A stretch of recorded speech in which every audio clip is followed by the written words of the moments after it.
Baik asatidz sekalian, teman-teman yang kami cintai, kami banggakan. Assalamualaikum warahmatullahi wabarakatuh. Alhamdulillah wa syukurillah, la haula wa la quwata illa billah. Asyhadu an la ilaha illallah wa asyhadu anna Muhammadan abduhu wa rasuluhu. Allahumma sholli ala Muhammad wa ala alihi wa ashabihi ajmain. Amma ba'du. Yang kami hormati Ustadz Didin, masih ada pekerjaan untuk rapat raker PLP besok. Kemudian Ustadz Taufik Hidayat, tadi saya lihat ada sepeda motor, mana orangnya ya? Ini ya, beliau tadi ada WA, dengkulnya sakit begitu bagaimana ya? Sembuh sekali. Ya, kita doakan semoga bisa kembali sehat begitu. Kemudian yang kami cintai segenap guru di SMK As-Salam, pada kesempatan kali ini kita akan coba mengkaji, memahami terkait budaya positif. Nah, materi ini terdiri dari beberapa poin. Yang pertama adalah disiplin positif dan nilai-nilai kebijakan universal. Yang kedua, teori motivasi, hukuman, pelanggaran, dan restitusi. Yang ketiga adalah keyakinan kelas. Yang keempat adalah kebutuhan dasar manusia. Yang kelima adalah restitusi dengan 5 posisi kontrol. Yang keenam adalah restitusi, yaitu segitiga restitusi. Nah, ini kita padatkan ya. Nah, teman-teman jawab aja rame-rame. Hukuman dapat mendisiplinkan anak. Setuju apa enggak? Setuju. Ya, oke. Pemberian hukuman dengan hal-hal positif seperti membaca, membersihkan halaman sekolah dapat meningkatkan disiplin anak. Setuju nggak? Setuju. Oke. Memberi penghargaan dapat meningkatkan motivasi belajar anak. Setuju? Oke. Ada teman satu yang bisa berpendapat alasan kenapa setujunya? Yang muda, Ustadz Dita. Hukuman dapat mendisiplinkan anak. Ya, setuju Ustadz, karena kalau tidak ada hukuman tentunya anak-anak akan menyepelekan, anggap aneh. Maka ketika mereka tidak disiplin tentunya harus dihukum. Oke, sip, luar biasa. Terima kasih banyak pendapat yang dikemukakan. Nah, yang muda lagi tentu saja Ustadz Haryadi ya. Padahal lubangnya udah banyak lah. Yang poin 2 apa 3? Nah, bebas Ustadz Haryadi. Tadi yang poin 1 kan udah ya. Ya. Yang poin 3, memberi penghargaan dapat meningkatkan motivasi belajar anak. Setuju? Iya. Karena ya dengan adanya penghargaan tersebut, anak-anak merasa bahwa usaha yang dia lakukan itu telah membuahkan hasil dan juga dihargai oleh kita sebagai seorang tenaga pendidik, sehingga harapannya adalah dengan hal-hal seperti itu bisa meningkatkan motivasi belajar anak maupun teman-temannya yang lain juga gitu. Luar biasa. Mantap. Hebat jawabannya ya. Nah, ini yang terakhir, ini yang agak senior ini kan. Karena 2 gender dari cowok sudah terwakili, ini gender yang cewek kan, karena Ustazah Fitri ya. Senior. Yang poin 2, kira-kira pendapatnya gimana, Ustazah? Senior bukan berarti tua ya. Jadi waktu saya ke SMK dulu, beliau sudah lebih lama di SMK-nya gitu.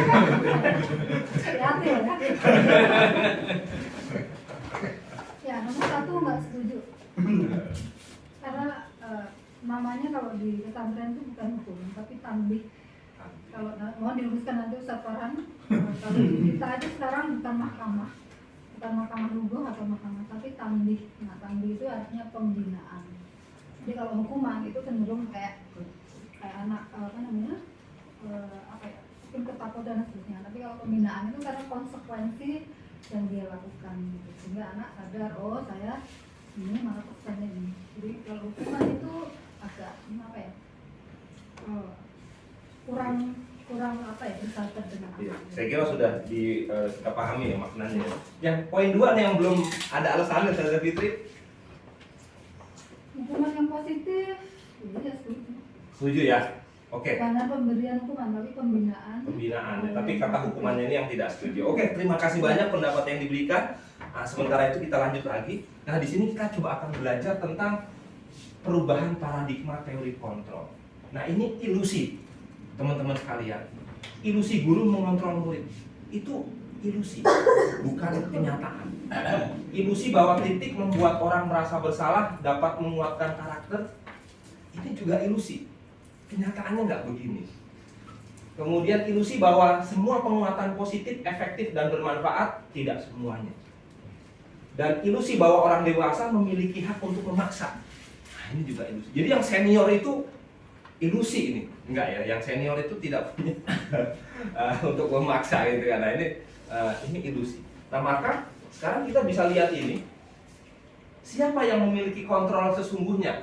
Nah, ini kita rubah dari tadi paradigmanya stimulus respon yang ilusi tadi, kemudian kepada teori kontrol. Nah, kita mencoba mengubah orang agar berpandangan sama dengan kita. Itu stimulus responnya yang biasanya kita pahami. Tetapi teori kontrolnya tidak seperti itu. Bagaimana teori kontrolnya? Kita berusaha memahami pandangan orang lain tentang dunia. Jadi orang lain punya pandangan yang berbeda-beda. Perilaku buruk dilihat sebagai suatu kesalahan. Oh, tunggu dulu. Teori kontrolnya, semua perilaku memiliki tujuan. Lalu tujuannya apa? Nah, nanti kita akan pelajari lebih dalam. Orang lain bisa mengontrol saya. Oh, tidak. Hanya Anda yang bisa mengontrol diri Anda. Kalau dari sini, hanya saya yang bisa mengontrol diri saya. Saya bisa mengontrol orang lain. Oh, enggak. Kenyataannya Anda tidak bisa mengontrol orang lain. Pemaksaan ada pada saat bujukan gagal. Oh, bukan begitu.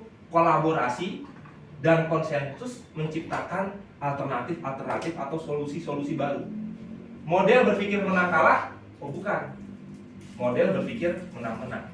Ini akan bisa lebih menjalankan sebuah progres. Nah, teman-teman lanjut lagi ya. Kalau mau difoto atau mau di ini nanti bisa, atau nanti saya share ininya ya. Nah, Ki Hajar Dewantara sekarang. Beliau berpendapat budaya positif atau ekosistem positif.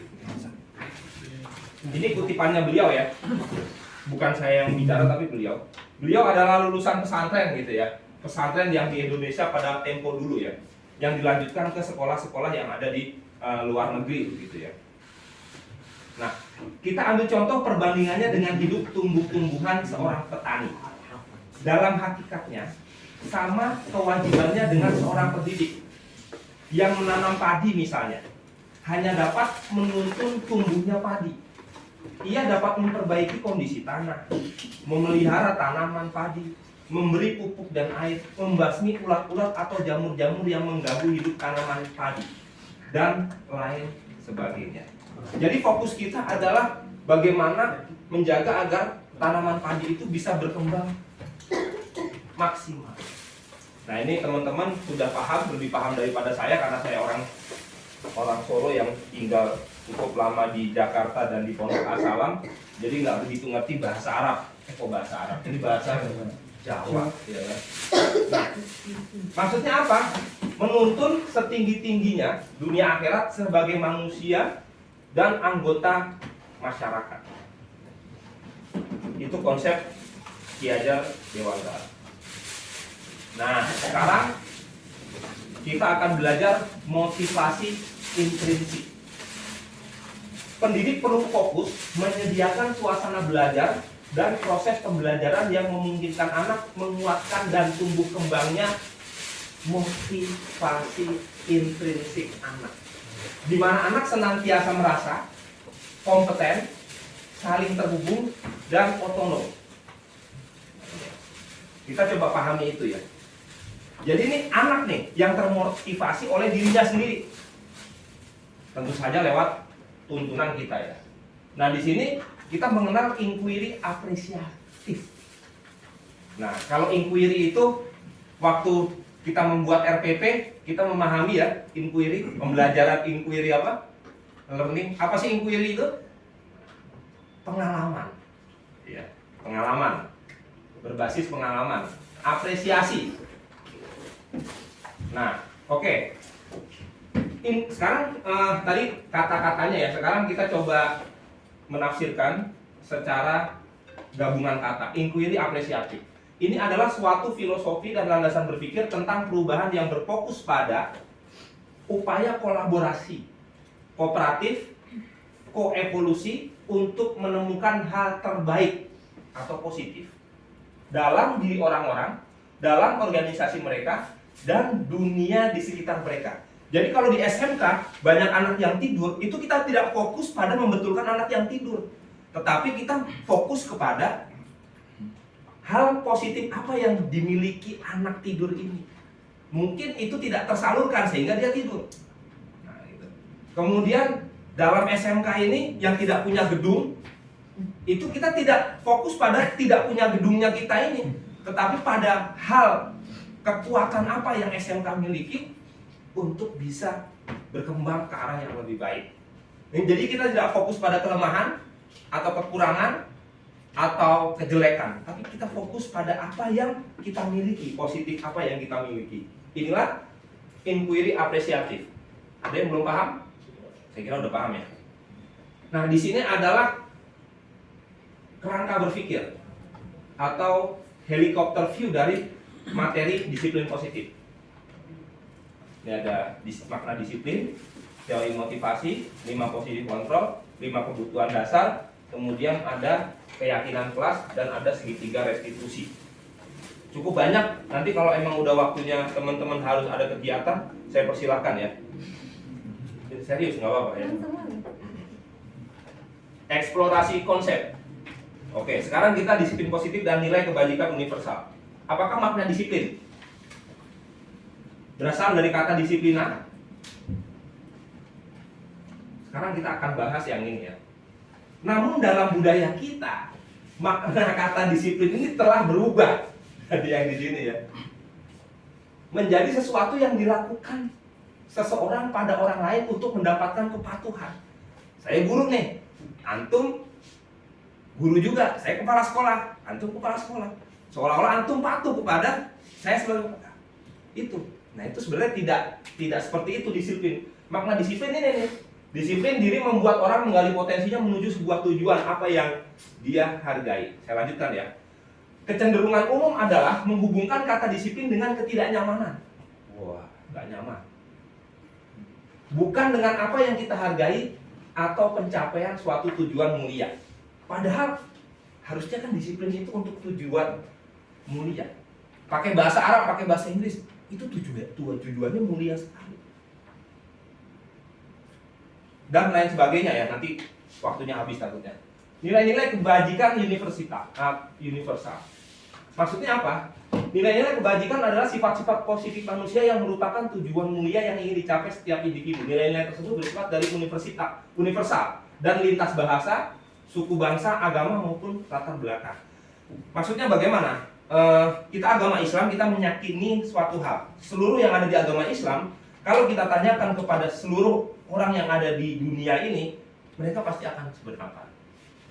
Contohnya antara putra dengan putri, kita punya hubungan, yaitu pernikahan.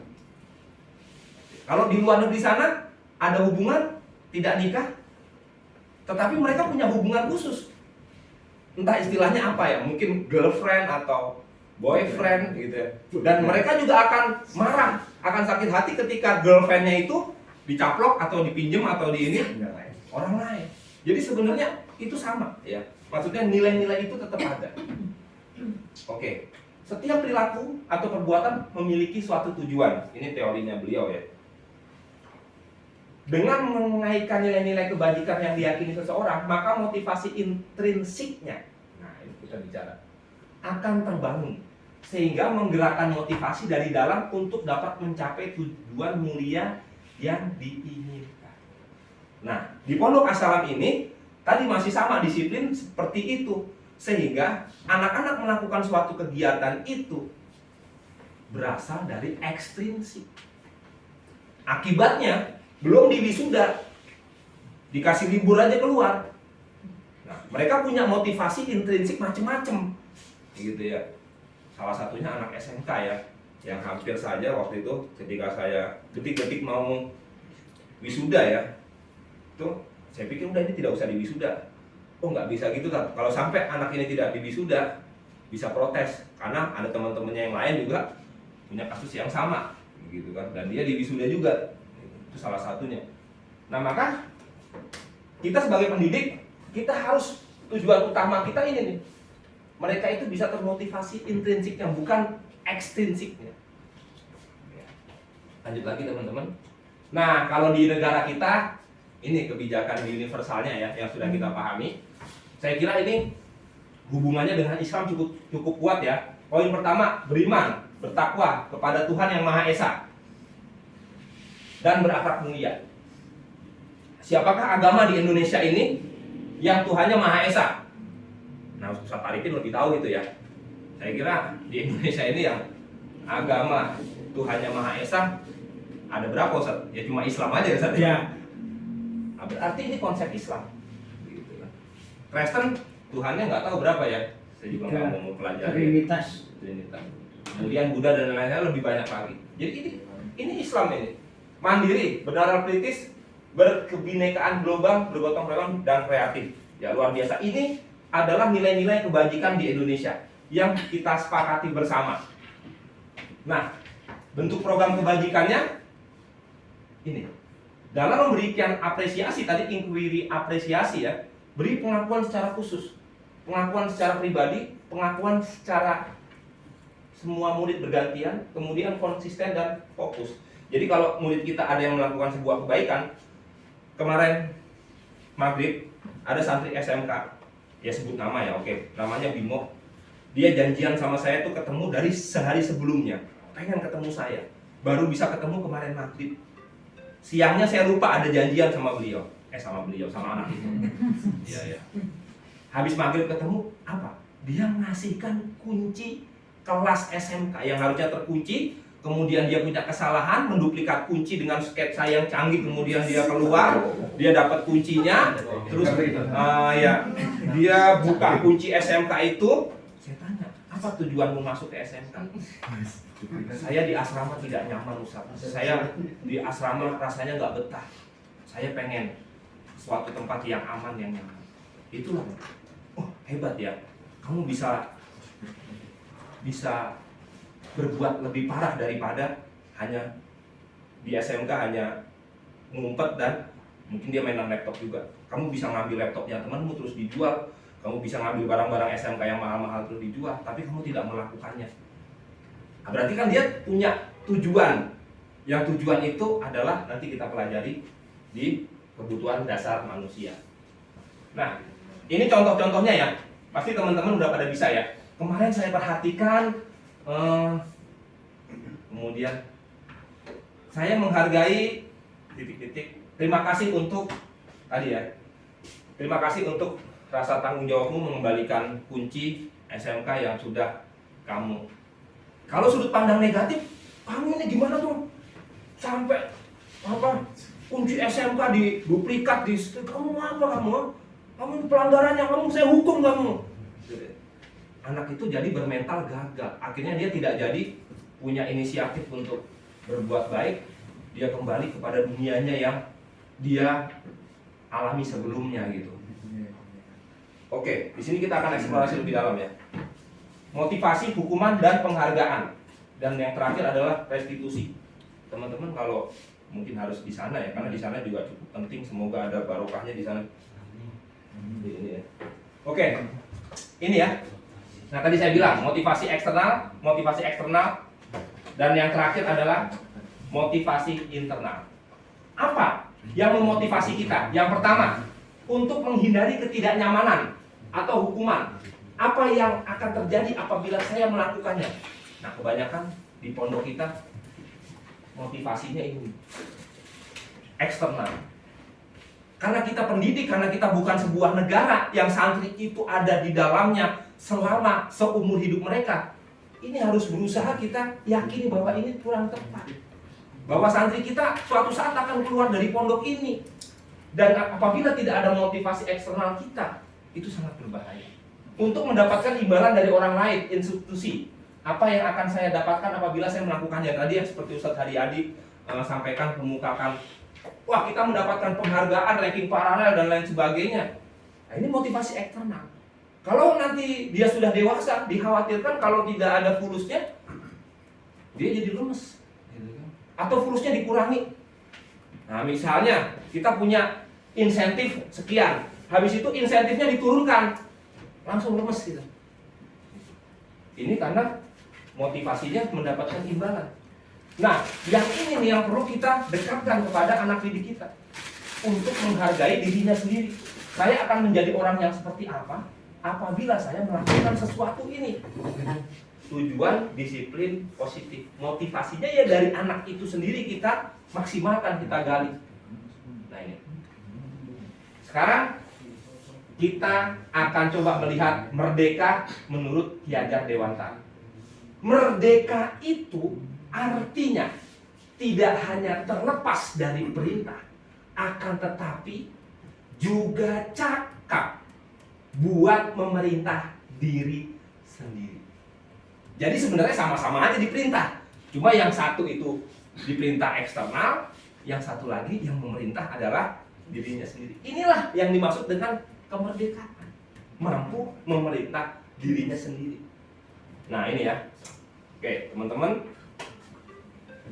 mencatat 100 kali dalam buku, saya tidak akan terlambat lagi karena terlambat ke sekolah. Nah, itu hukuman. Ya. Lari mengelilingi lapangan basket 2 kali karena terlambat hadir di sekolah. Itu hukuman. Itu pernah saya terapkan juga pada saat saya dulu bodoh. Gitu, ya. Bodoh tidak tahu ilmu tentang pendidik. Yang saya tahu adalah duriah apa namanya, turun temurun dari pondok kita tercinta ini ya. Murid diminta untuk push up sekali ya. Kan Pak, itu juga pernah saya lakukan. Hampir semuanya pernah saya lakukan ya, karena saya merasa berdosa ini, menggantikan kertas tugas teman-teman yang telah dicoret-coret. Nah ini bagus, konsekuensi. Membersihkan tumpahan air di meja tulis karena tersenggol pada saat belajar. Meminta murid tidak mengenakan sepatu seharian di sekolah karena tidak mengenakan sepatu di hukuman. Ini pernah saya lakukan juga. Saya pernah kesiswaan dulu ya. Angkat sepatumu, tidak usah pakai sepatu. Ngapain di sekolah? Sepatunya tidak sesuai. Lari mengelilingi lapangan basket 2 kali karena terlambat 10 menit untuk pelajaran PJOK. Ini pelajaran olahraga. Jadi sekalian ini olahraga, itu namanya konsekuensi. Begitu ya. Oke. Teman-teman lanjut lagi ya. Penambahan materi pada dihukum ya. Yang semula ada 5 unsur menjadi 8 unsur. Yuk kita pahami ya, ini cukup sulit dipahami ya. Pengaruh jangka pendek dan jangka panjang. Kalau dihukum itu bagaimana pengaruhnya, gitu kan? Penghargaan akan merusak hubungan. Penghargaan menghukum. Penghargaan menurunkan kualitas. Penghargaan mengurangi kecepatan. Penghargaan mematikan kreativitas. Penghargaan tidak efektif. Penghargaan mengurangi motivasi intrinsik. Nah, coba teman-teman renungkan mana yang tidak setuju ya, bisa difoto dan lain sebagainya. Tapi karena waktu kita terbatas. Nah, ini perbedaan hukuman dan konsekuensi. Hukuman, sesuatu yang menyakitkan harus terjadi. Konsekuensi, sesuatu harus terjadi karena akibat dari diri kita ya. Membuat anak sakit fisik maupun hati untuk jangka waktu lama. Membuat anak merasa tidak nyaman dalam jangka waktu pendek. Itu yang konsekuensi. Hukuman, anak membenci kedisiplinan. Anak menghargai disiplin, itu konsekuensi. Hukuman paksaan, konsekuensi stimulus tadi ya, respon, tanggapan. Hukuman mendorong anak menyakiti diri sendiri, konsekuensi mendorong anak agar mudah menyesuaikan diri. Hukuman konsep diri yang buruk, konsekuensi konsep diri yang baik. Hukuman anak belajar untuk menyembunyikan kesalahan. Nah ini nih di pondok kita. Pokoknya kalau ada orang salah, gimana caranya biar nggak ketahuan kesalahannya. Wah, mau dia bohong, mau dia gimana lah pokoknya. Bahkan dia beramai-ramai berserikat ya, untuk menjaga kebohongannya agar tetap tidak terungkap. Pondok itu. Nah, kalau yang konsekuensi, anak belajar untuk mematuhi aturan. Ada marah, rasa bersalah, dipermalukan, merasa tidak dihargai, ini kehilangan hak, dibuat tidak nyaman, diasingkan untuk sementara. Itu yang terjadi juga di SMK, di mana mungkin ada anak putri SMK, dia tidak melakukan kesepakatan kelas. Nah, akhirnya dia harus mendapatkan konsekuensi, begitu kan? Nah ini kita juga begitu juga di Putra ada ya, anak SMK yang dia harus menjalankan konsekuensi karena memang itu kesepakatan. Nah, lanjut lagi. Apa itu restitusi? Nah, ini yang penting, teman-teman. Yang teman-teman mungkin belum begitu memahami tentang restitusi itu apa. Nah, restitusi adalah proses proses menciptakan kondisi bagi murid untuk memperbaiki kesalahan mereka, sehingga mereka dapat kembali kepada kelompok mereka dengan karakter yang lebih kuat. Tidak merasa gagal, tidak merasa lagi bersalah, tetapi merasa ingin memaksimalkan potensi dirinya, merasa ingin diri mereka harus bisa lebih baik lagi. Nah,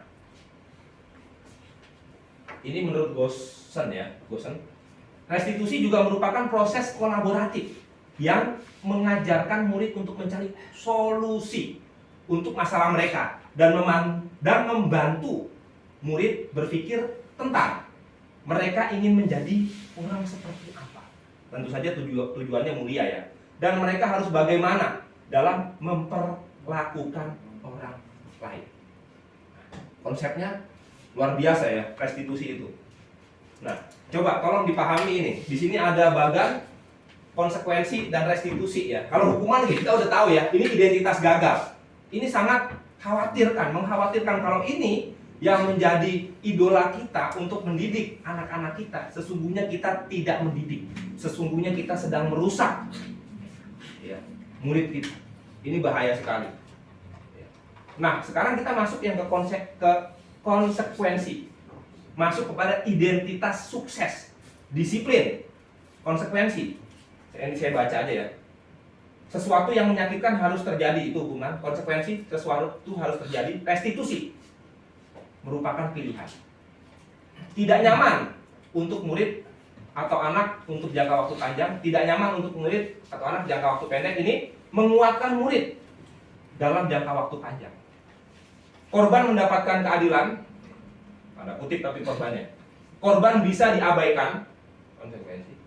Korban mendapatkan ganti kalau dia memecahkan atau hubungannya dengan sesuatu tadi. Murid atau anak akan tersakiti, murid atau anak dibuat tidak nyaman. Yang restitusi, murid atau anak mendapatkan penguatan. Nah, itu yang penting. Nah, ini ya. Oke. Nah, ini perbedaannya. Saya baca yang restitusinya aja agak cepat ya. Masalah bisa terpecahkan. Murid belajar bertanggung jawab untuk perilakunya. Fokus pada pemecahan masalah dalam jangka waktu panjang. Kemudian apa yang kamu yakini, apa yang bisa kamu lakukan untuk memperbaiki masalah ini. Nah, ini kalau di konsekuensi, apa peraturannya? Mampukah kamu melakukan? Kalau di hukuman, peraturannya adalah kamu harus. Terus yang terakhir itu, murid atau anak menghormati dirinya dan orang lain. Yang konsekuensi, murid dan anak menghormati peraturan. Yang ini, murid dan anak membenci peraturan. Ini bahaya sekali ya. Oke, teman-teman, lanjut. Nah, ciri-ciri restitusi.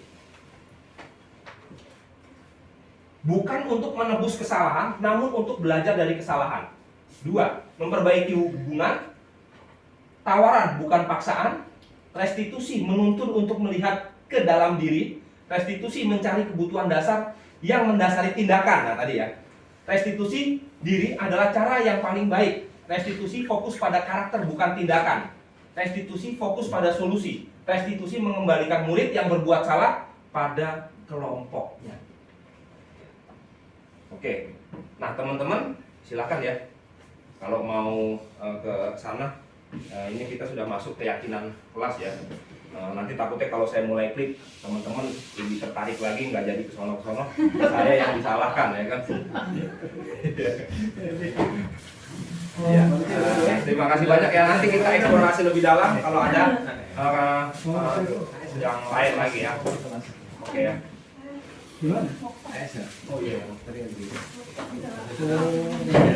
Oke. Iya, silakan teman-teman ya. Afwan ya.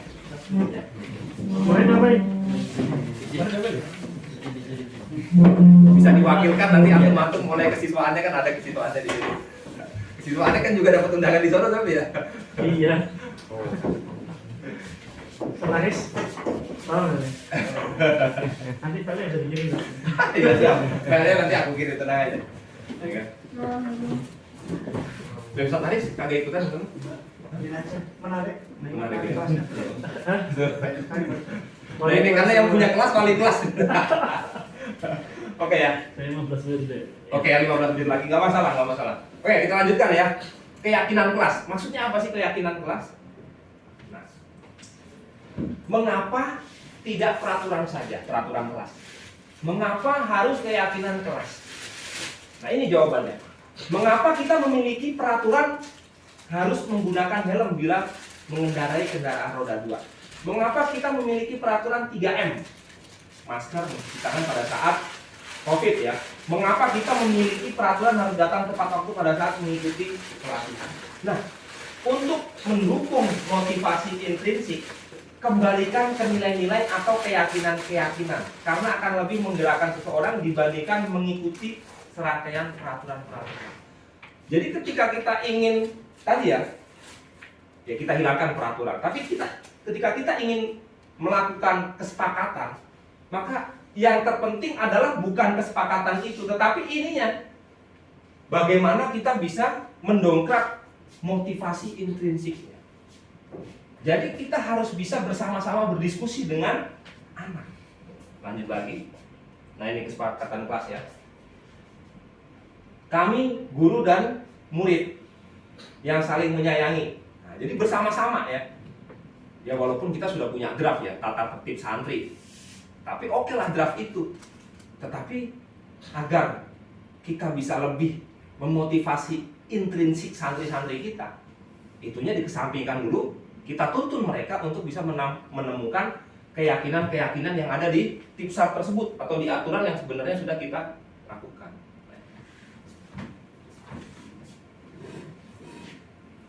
Nah di situ ya bisa dibaca teman-teman.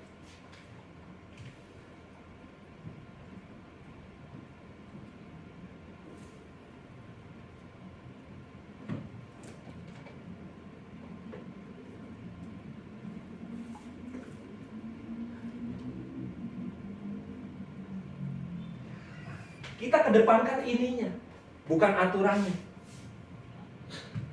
Tanggung jawab. Bagaimana sih kita bertanggung jawab, teman-teman sekalian? Oh, kita sepakati ya. Buku kita kembalikan lagi ke tempatnya. Bagaimana kita ingin menghormati orang lain dan diri sendiri? Oh, kita tidak mengganggu teman kita yang lagi tidur, tidak membuli dan lain sebagainya. Jadi nilai-nilai keyakinannya yang kita kemukakan. Lanjut ya. Nah di sini ketika kita ingin berbudaya positif, maka ada banyak hal. Lingkungan positif, keyakinan kelas, peraturan sekolahnya ini kita bungkus dengan keyakinan kelas. Sehingga lingkungannya positif, kita mengedepankan hal-hal yang positif. Nah ini perlu waktu lama ya kalau untuk memahami ini ya. Ini kita lewati saja karena masih banyak sekali. Nah, kita akan belajar kebutuhan dasar manusia dan dunia yang berkualitas. Oke, teman-teman.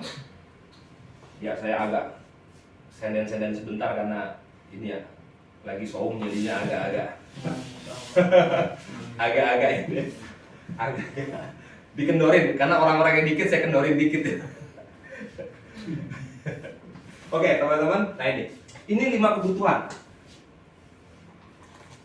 Ini ada hubungannya dengan pelanggaran ketika santri kita melanggar. Mereka ingin mencukupi, mereka ingin melaksanakan, bukan melaksanakan ya, melampiaskan ini kebutuhan kasih sayang, rasa diterima, kebutuhan kekuasaan atau penguasaan, kebutuhan bertahan hidup, kesenangan, kebebasan. Nah 5 ini ya. Kemudian kita belajar 5 posisi kontrol. Ini sebenarnya penting buat wali kelas ya. Nah ini teman-teman, coba jangan pakai posisi kontrol yang ini, karena ini akan menimbulkan identitas gagal. Teman-teman wali kelas, ya, hampir semuanya wali kelas di sini, ya. Walaupun bukan di SMK ya. Oke, saya coba bacakan ya. Jadi teori kontrol itu ada 5. Pertama penghukum, kedua membuat orang bersalah, yang ketiga sebagai teman, yang keempat sebagai pemantau, yang kelima sebagai manajer. Nah, kalau teman-teman bisa ambil posisi yang paling mantap, yaitu sebagai manajer di sini. Nah, yuk kita coba ya.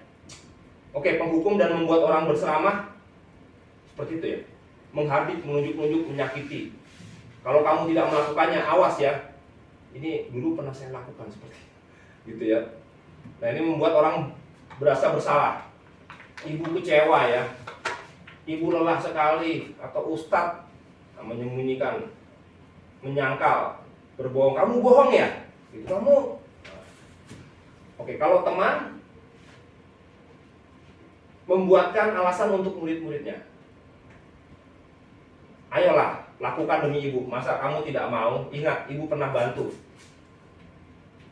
Nah, hasilnya jadi ketergantungan murid.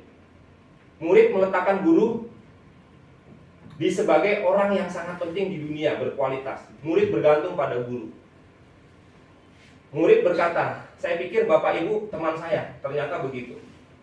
Dampak pada murid, lemah, tidak mandiri, tergantung sama guru. Sebagai pemantau, menghitung dan mengukur. Ini Ustaz Taufik ini jagonya ya, menghitung dan mengukur. Ya kan? Matematika dia, ya kan? Apa peraturannya? Menyesuaikan diri bila diawasi. Menyesuaikan diri bila diawasi. Murid meletakkan guru, peraturan dan hukum di dunia berkualitas. Murid tertib. Berapa banyak bintang yang saya harus peroleh? Berapa halaman yang harus saya tulis? Menitik beratkan pada konsekuensi atau hadiah untuk dirinya. Nah, kalau manajer sekarang, ini mengajukan pertanyaan-pertanyaan. Guru mengajukan pertanyaan-pertanyaan. Jadi guru tidak perlu ngapa-ngapain, hanya mengajukan pertanyaan-pertanyaan. Apa yang kita yakini? Apa yang bisa kamu kerjakan untuk memperbaiki masalah ini? Apa solusi yang bisa kita raih bersama-sama? Apa yang bisa Bapak Guru bantu untuk bisa membuat masalahmu lebih terselesaikan? Ini menguatkan pribadi. Murid meletakkan dirinya sebagai individu yang positif dalam dunia berkualitas. Murid merdeka tadi ya. Bagaimana caranya agar saya bisa memperbaiki keadaan? Dampak pada murid, dia bisa mengevaluasi diri. Bagaimana cara memperbaiki diri? Oke, lanjut lagi. Nah, ini ada peraturan, ada pemantau, ada konsekuensi, ada hadiah. Di sampingnya yang sebelah kanan ada nilai-nilai manajer memperbaikinya. Nah, ini biasanya kalau di program kita guru penggerak kita disuruh praktek ya, karena kita di sini tidak mungkin ya, kita lanjut aja ya. Kita disuruh latihan ya. Nah, coba tuh kita baca yang manajer. Bagaimana kamu bisa menyelesaikan masalah ini? Yang penghukum, kamu tidak benar melakukannya. Yang penghukum lagi nomor 6, kamu selalu aja terlambat. Kamu selalu aja paling terakhir. Gagal deh manusia digitukan ya. Motivasi dia untuk jadi orang sukses terkikis hari demi hari. Gitu kan. Membuat orang merasa bersalah. Saya kecewa sekali dengan kamu. Saya kecewa nih. Gitu kan. Pemantau, apa kamu mau mendapatkan stiker bintang hari ini? Nah, itu sering di watak kita sana ya, anak saya dikasih stiker begitu. Oke.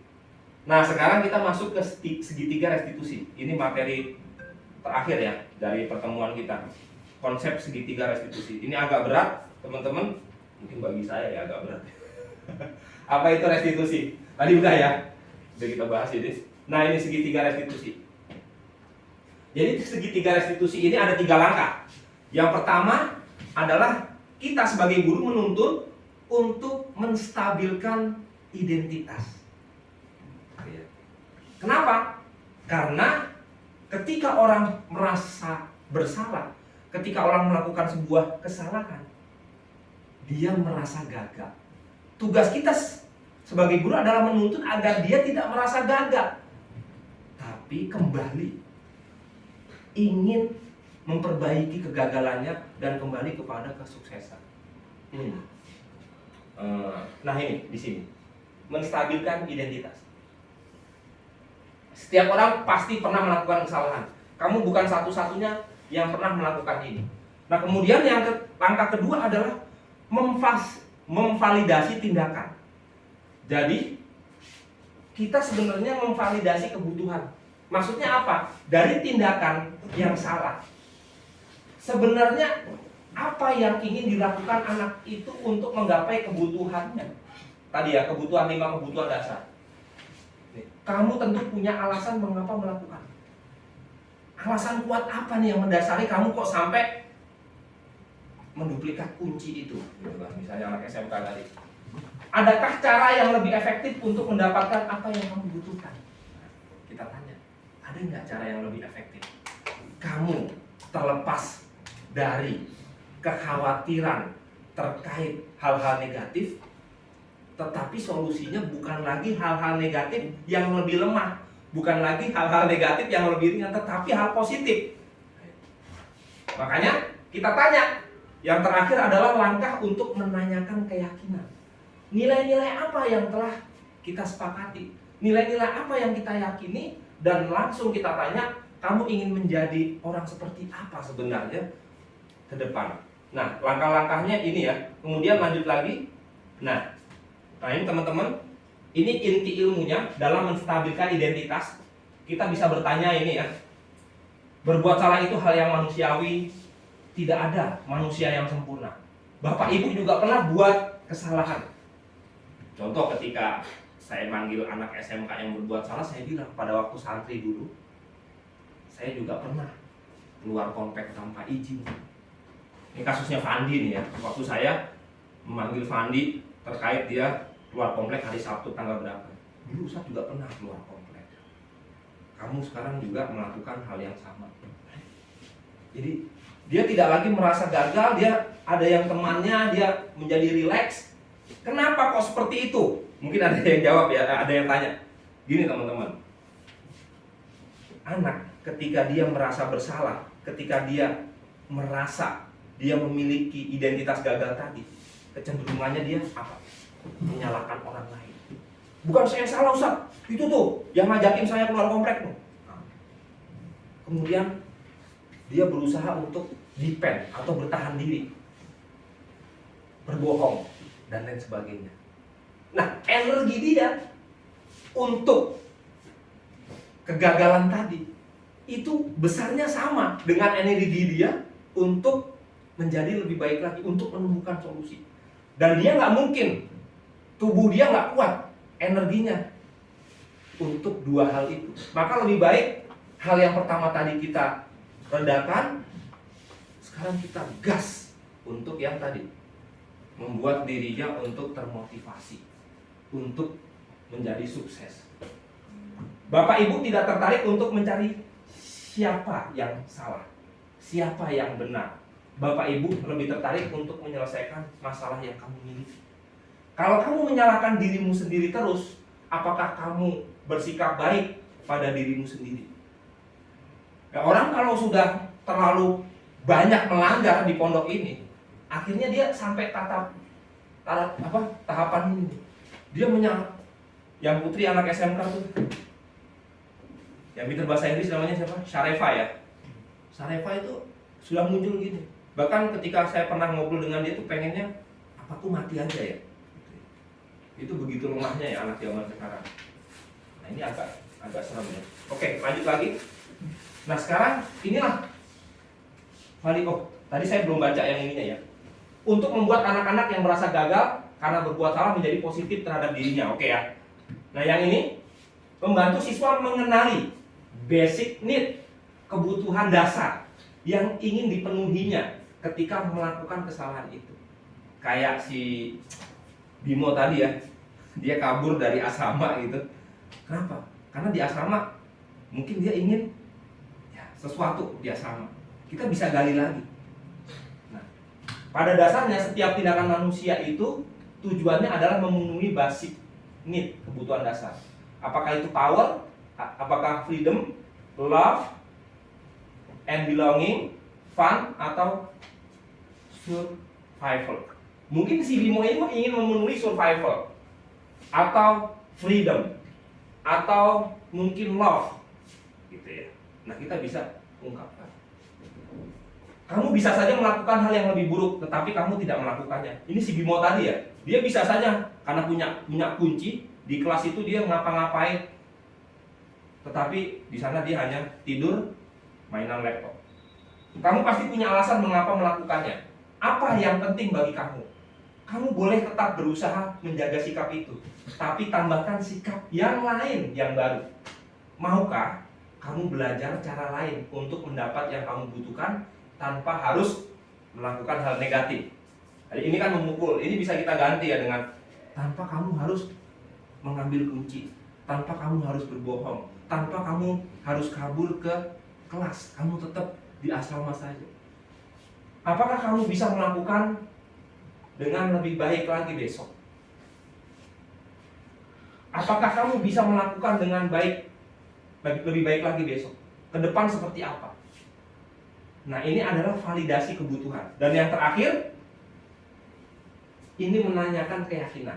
Nilai A. Anak melihat kesalahannya dihubungkan dengan norma sosial dan nilai-nilai yang mendasari manusia dan interaksi dengan orang lain. Jadi ada hubungannya dia terhadap orang lain, terhadap lingkungan, terhadap kanan kiri, ustadz, adik kelas, kakak kelas. Apa nilai yang kita percaya di pondok kita, di As-Salam ini? Apa yang kita yakini di pondok As-Salam ini? Apa yang kita yakini di agama kita ini? Bahwa berpacaran itu tidak boleh. Kenapa kok tidak boleh? Karena ada solusinya menikah di waktu yang lebih berkah. Nilai-nilai universal apa yang kita sepakati? Kelas yang ideal apa seperti apa? Ini nanti bisa diganti dengan sesuai dengan konteksnya ya. Kamu, nah ini sudah mulai masa depannya anak. Kamu ingin menjadi anak seperti apa? Apa yang kamu rasakan ketika kamu melakukan itu? Kamu menjadi orang yang seperti apa? Melakukan itu adalah melakukan untuk masa depan yang lebih baik ya. Bukan yang tadi udah selesai ya. Ini langkah terakhir. Kamu ingin menjadi seorang yang, nah itu teman-teman. Nah ini ada beberapa tambahan ya, pertanyaan-pertanyaan yang akan membuat kita lebih oke lagi dalam segitiga restitusi ya. Apakah kamu ingin berbuat lebih baik? Apakah saat ini kamu sedang menjadi orang yang kamu inginkan? Apakah kamu dapat mengubah perilaku sikap kamu saat ini menjadi perilaku yang lebih membantu? Apakah wajar membuat kesalahan? Bisakah kita memperbaikinya? Apakah kamu lakukan ini sudah sesuai? Kapan kamu siap untuk memulai? Peraturannya apa? Sepertinya kamu punya masalah, saya bisa bantu apa? Saat ini kamu seharusnya berbuat apa? Apa yang bisa saya bantu agar kamu bisa melakukannya? Apa saya bisa bantu kamu agar dapat segera mulai? Apa tugas kamu saat ini? Bagaimana kamu ingin diperlakukan pada kegiatan ini? Bisakah kamu melakukannya? Apa yang kamu inginkan? Peraturannya seperti apa? Jadi konteksnya itu di sini guru bener-bener sama muridnya tuh wah ya peduli banget gitu ya. Tidak mungkin yang saya amati saat ini di pondok kami itu ada beberapa mungkin guru, mungkin teman-teman. Besok saya ngisi pengabdian, saya akan isi juga nih di pengabdian hari Kamis kalau tidak salah. Saya diminta untuk penguatan di pengabdian hari Kamis. Saya akan isi juga budaya positif ini untuk mereka. Jadi mereka bisa wire, mereka bisa sama santri itu bisa sangat peduli. Nah ini refleksi ya.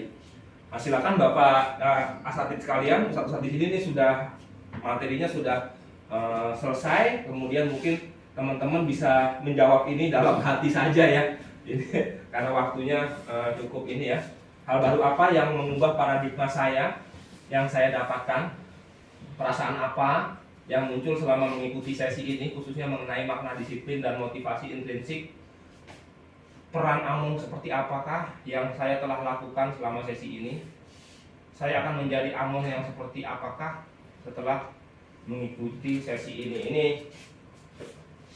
Ini kalau buat saya lagi ke teman-teman calon guru penggerak ya, ini dia ya mereka ngisi ini. Kalau ini teman-teman cukup di dalam hati saja. Direnungkan mungkin Dan terakhir, apakah ada pertanyaan? Saya kira silakan Bapak Ibu kita diskusi sedikit terkait hal ini, mungkin pertanyaan atau sanggahan atau mungkin apa, bolehlah kita diskusikan. Mumpung ya kita lagi bahas ini gitu. Mungkin ke depan kalau memang masih mau membahas ini sih oke, tapi kalau membahas hal lain lebih banyak sih sebenarnya materi-materi yang bisa kita maksimalkan di pondok ini. Kita ambil yang baik-baik saja, kemudian kita modifikasi dan kita coba terapkan untuk perubahan pada yang lebih baik lagi, di better ya kan. Itu luar biasa.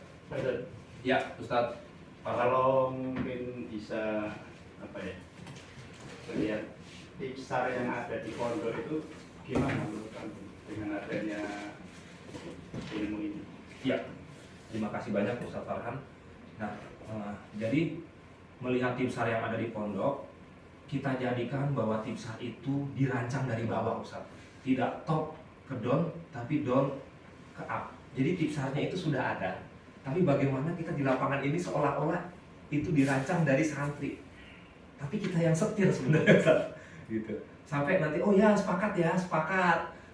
Ini santri baru ya, khususnya mungkin santri baru ini ya. Kalau santri lama udah santri baru, jadi nanti seolah oke, kesepakatannya ini ya. Habis itu kita tempel. Jadi di pesantren itu kan ada membacakan tipsar. Nah itu menurut saya bisa kita balik, merancang keyakinan di pondok ini, atau keyakinan pondok, atau keyakinan aturan. Sebenarnya bukan aturan ya tata tertib dasar kita gitu kan. Bisa kita rancang. Mulai dari hal-hal yang paling dasar, mungkin sholat, sebagainya. Itu bisa. Saya itu mungkin kaitannya dengan bahasa itu. Oh bahasa. Bahasa itu kan bahasa tipsar atau bahasa hukum gitu. Iya. Kalau di dalam hukum itu kan istilahnya ada, memang diadakannya hukum itu di sana juga ada hukumannya kalau melanggar. Iya. Tapi juga jangan lupa sebenarnya hukum sendiri juga ada yang sifatnya fleksibel, tapi juga ada yang sifatnya apa ya, kaku ya, rigid itu. Rigid, ya betul sekali. Iya. Betul, saya memahaminya. Itu untuk menerapkannya kan juga tergantung dari individunya ya. Misalnya kalau di jalanan katanya orang yang sudah naik sepeda motor harus yang sudah punya SIM. Ya, betul. Tapi pada waktu dia mengendarai sebenarnya sudah punya, tapi ketinggalan. Polisi kan juga beda-beda. Ya udah, lain kali jangan sampai lupa. Tapi ada yang pokoknya kami sekarang tidak bawa, sekarang juga harus didenda, harus dihukum. Dan untuk saya tidak tahu yang tipsar yang sekarang ini kan juga ada ininya ya, ada tingkatan-tingkatannya. Ya. Betul sekali, Ustadz.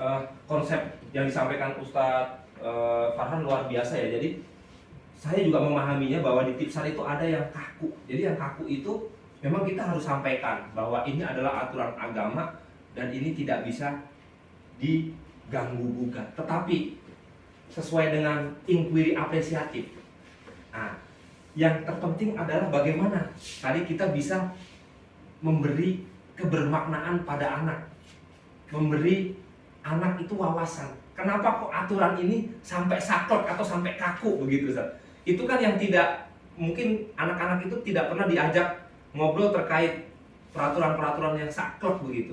Nah, kemudian penerapannya di pondok pesantren ini, karena saya tadi bilang karena di pondok pesantren ini kita ini tidak selamanya dengan santri kita, maka kita lebih mendekatkan kepada inquiry apresiatif bahwa kamu sebagai seorang santri harapannya bisa berkembang secara pribadi, berkembang secara sendiri untuk bisa disiplin positif tadi.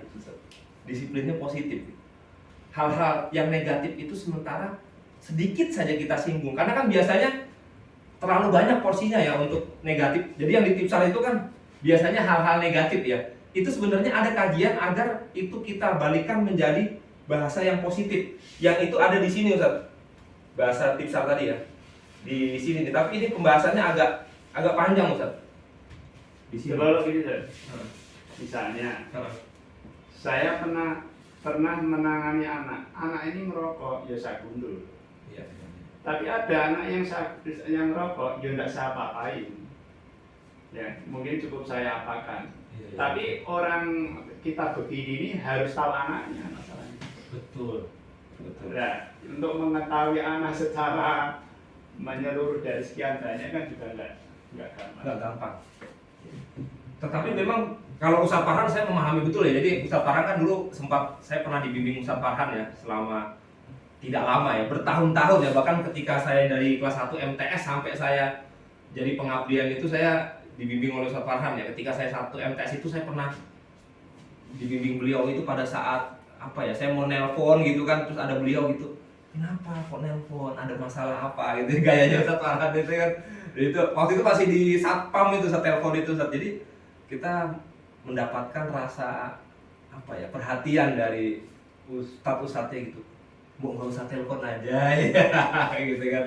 Itu sampai pada waktu saya mungkin di pengabdian gitu, memang butuh karakter ustadz-ustadz yang berpotensi. Nah ini makanya bagaimana kita bisa merekrut selain guru ya. Kalau guru saya pikir sudah hebat-hebat Ustadz. Guru-guru kita ini udah luar biasa. Tetapi yang bukan guru kayak pengabdian, ini kita harus bisa merekrut orang-orang yang mungkin bisa menerapkan budaya positif gitu Ustadz.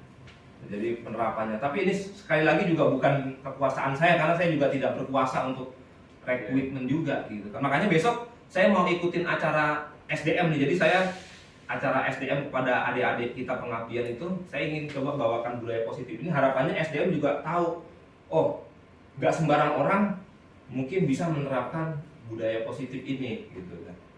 Ceritanya begitu. Tapi luar biasa ya Ustadz Farhan, rasa sense-nya terhadap santri masih luar biasa dalam. Saya kira itu teman-teman. Ada lagi nggak yang mungkin Sapi Dodo, mungkin Ustadz Arifin gimana Ustadz? Ini konsepnya Ustadz Arifin juga yang sudah lama terpendam. Saya cari teorinya. Dulu Ustadz Arifin bilang, anak nggak usah nggak usah ditekan, nggak usah dimarahi habis-habisan. Gimana anak bisa enjoy, bisa menikmati suasana pembelajaran, dia bisa termotivasi. Saya cari teorinya ini baru ketemu waktu saya ikut guru penggerak Ustaz. Jadi begini Ustaz, kalau di pondok ini memang unik ya. Kalau sekolah, santrian, atau kehidupan di asrama, kehidupan sekolah, ini kan saling memberikan pengaruh yang luar biasa karena 24 jam. Berbeda dengan yang di luar. Kalau dengan orang anak-anak yang di luar itu kan kita cukup dengan orang tua gitu kan, anak. Jadi yang perlu kita cari itu adalah kiatnya sebenarnya di sini. Anak ini sebenarnya kalau ditanya salah, mengaku salah. Saya yakin. Cuman persoalannya adalah apakah dengan pengakuan itu terus selesai kan begitu. Kalau kita ingin menyelesaikan harus terkait dengan sana, terkait dengan itu rumitnya di situ Ustaz. Selama ini seperti ini. Dan wali kelas juga tidak seperti di SMK ya. Ya. Mungkin Ustadz Aris hanya menangani 15 orang. Kalau Ustadz ini berapa Ustadz? Anak didik kan 30 ya? 30 loh. Nah itu kan juga. Makanya ketika Ustazah Fitri kemarin baru pulang dari Austria, ketika kita tanya, satu kelas itu gurunya 2 gitu ya. Sempat ada yang inget gak ya anak-anak ya? Teman-teman ya? Gurunya 2. Nah itu mungkin ada gurunya saling berkolaborasi gitu kan. Nah gitu. Ustadz Dita, nah ini juga pelaku sejarah di Asalam. Mungkin ada yang lu ingin sampaikan? Ini pelaku sejarah yang baik-baik. Ya yang baik-baik kalau dia gitu kan. Kalau saya masih ada ininya, nakal-nakalnya tanya aja Ustadz Farhan. Kenapa tahu?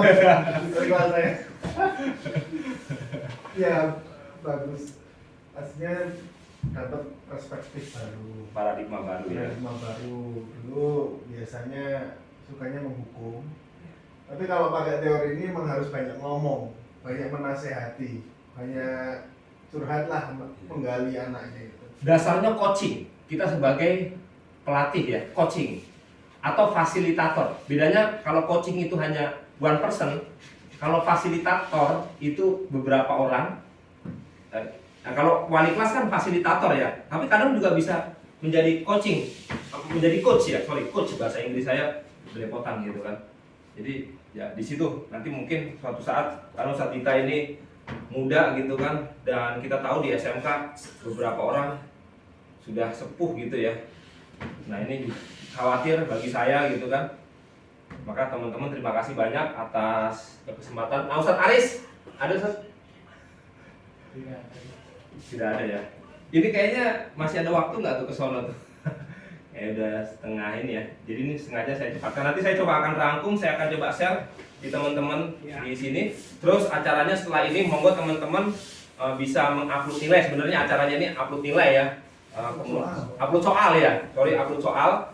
Jadi nanti teman-teman bisa upload soal ya, tidak harus di sini ya, maksudnya di rumah atau di mana, karena kita memang berbasis komputer dan yang kita pilih adalah LMS. Nanti Ustadz Aris akan mungkin membimbing bagaimana cara loginnya dan lain sebagainya, apakah masih ada soal yang dulu atau tidak. Begitu ya Ustadz ya, LMS ya?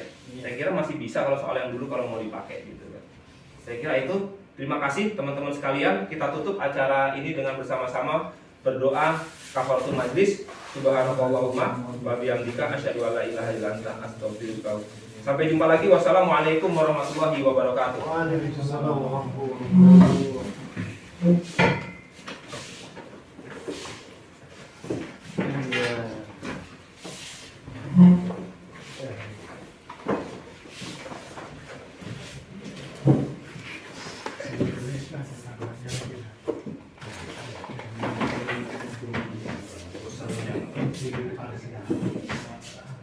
Oh iya benar. Itu sebetulnya adalah kita ada namanya teori GPT punyanya Lev Vygotsky. Vygotsky itu tentang lingkungan. Ada tambahnya lingkungan. Jadi itu akan mubazir dengan konsep kalau misalkan seperti antum tadi menjembatani tipsar, harusnya mau tidak mau, sepakat tidak sepakat, tipsar harus dirubah.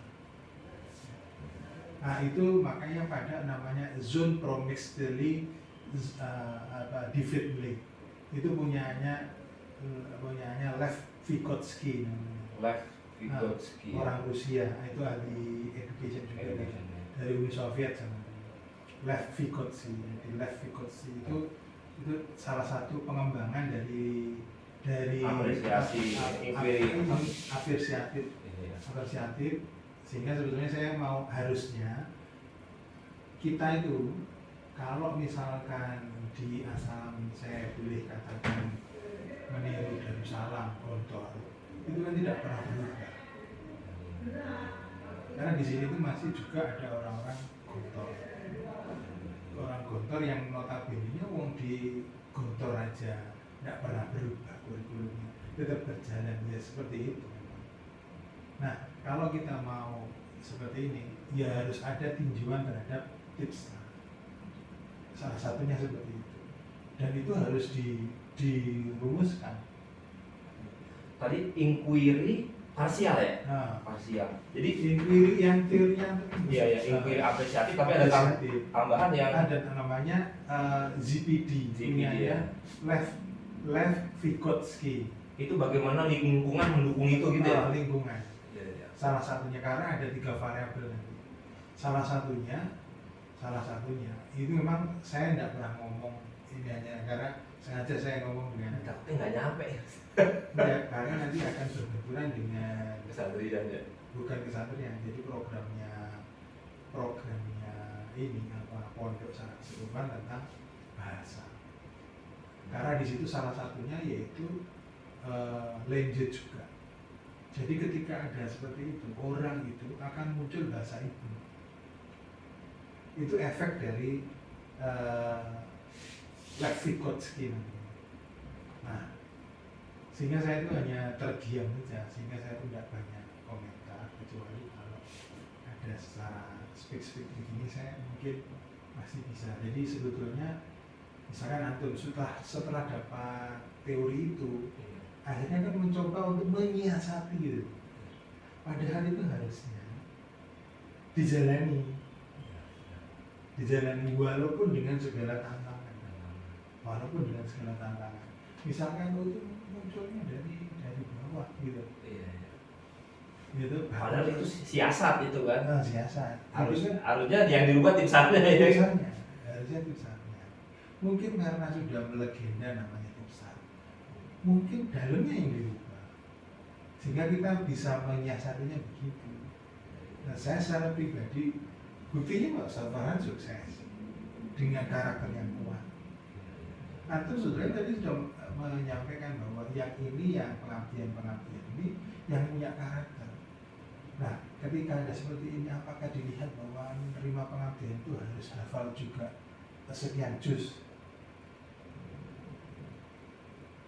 Contoh misalkan, kasus misalkan, dengan adanya Satkabul, Alia itu terbantu dengan sikap itu tadi dalam konotasi disiplin yang salah. Ada Satkabul pada takut. Nah itu kan impact dari padahal orang-orang pada bangga dengan itu, padahal itu hal yang salah. Kalau antum belajar ini kan ada yang salah. Nah, ketika saya itu tahu itu, kan saya lebih sekarang lebih banyak diam. Melihat seperti itu, ini fenomena-fenomena aja. Kalau mau dievaluasi lebih detail, saya tahu betul bisa bagaimana bapaknya Taufik, tapi ini impactnya pada anaknya. Itu sisi yang lain. Lanjut diskusi Bu, ini menarik ya. Biar Sengaja saya tidak cuman maksud saya ketika ada seperti itu memang harus betul-betul mungkin istilah tips sana ini misalkan mau itu harus diambilkan di situ.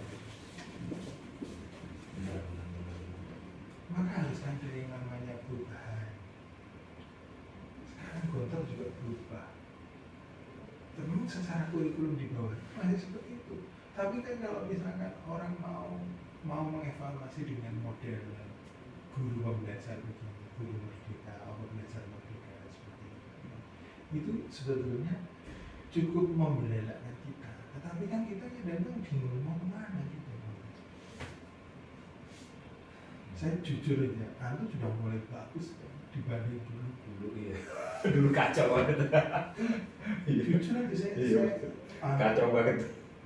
Antu perubahannya cukup signifikan, betul. Saya bisa melihat seperti ini. Tetapi ketika ada terus implementasinya yang kurang. Betul. Ketika mencoba mengimplementasi bahwa di sini itu bukan gaya-gayaan. Seperti saya pun sekarang ditanya sudah mulai berangkat ini harus mulai ada perubahan. Bagaimana anaknya, bahwa anak yang tanpa ada hubungan, toh kenyataannya yang hafid 30 juz ada banyak. Saya kan ini kan ada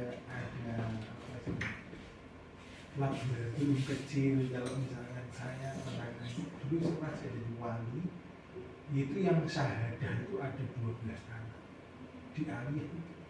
Caranya yaitu apa? Saling gendong dalam bahasa saya. Pak Yan, Ya, aku udah ada.